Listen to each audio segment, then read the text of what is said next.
One of our All-Indiana artists is returning to Wish TV. He's the co-founder of the Icarus Ensemble, made up of members of the Indianapolis Symphony Orchestra. You may remember him from his performance here with Carrie Newcomer. He's also played in a band touring with acts all over the place. Please welcome the trio, Gary Walters and his guys right here. Guys, how are you doing? Hey, thanks. Good, Thank you. good. Okay, Gary. Yes. Please introduce me to the fellows with these instruments behind you. Yeah, on drums, Mr. Chris Pyle. All right. And on bass, Mr. Thomas Brinkley. Bass. I just want to shout out to Thomas because he's actually almost as tall as his instrument. Yeah. Oh man, what inspires you guys to do what you do and to be together playing music the way you play it? Oh boy. For me personally, it's all about being able to connect with other musicians, being able to be stimulated and positively provoked by each other to generate new and exciting sounds.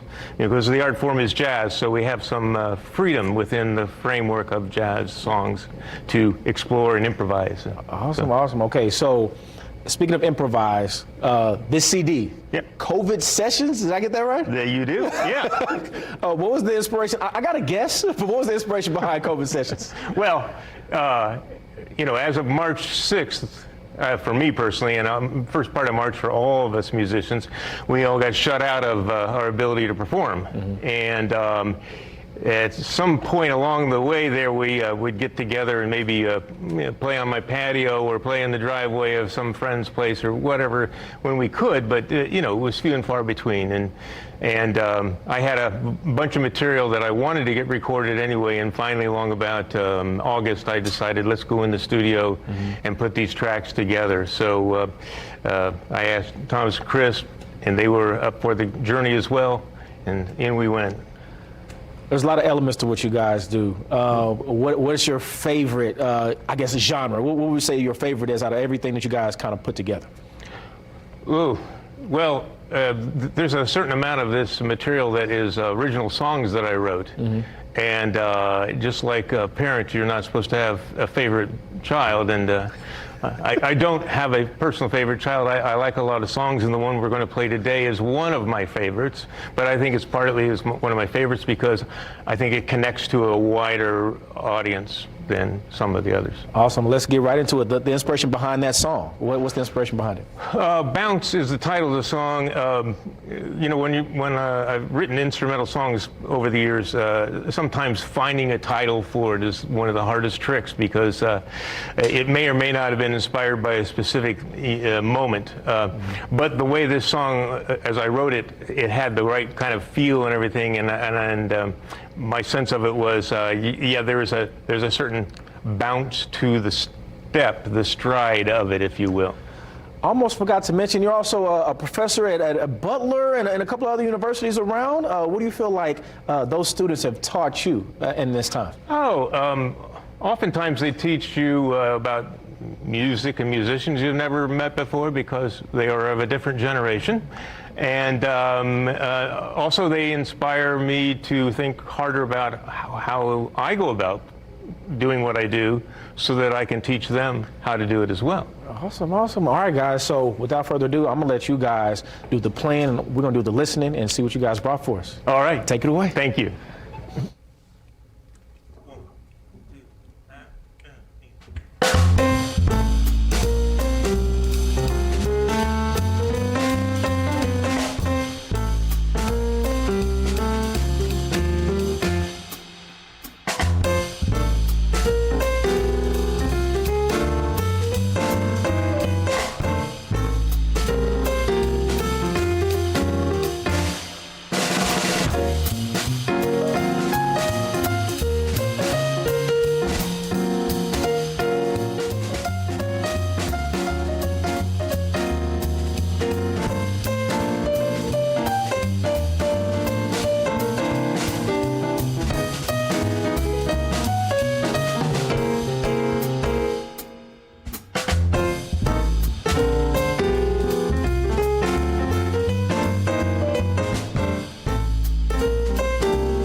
Sorry, that was the jazz coming out of me.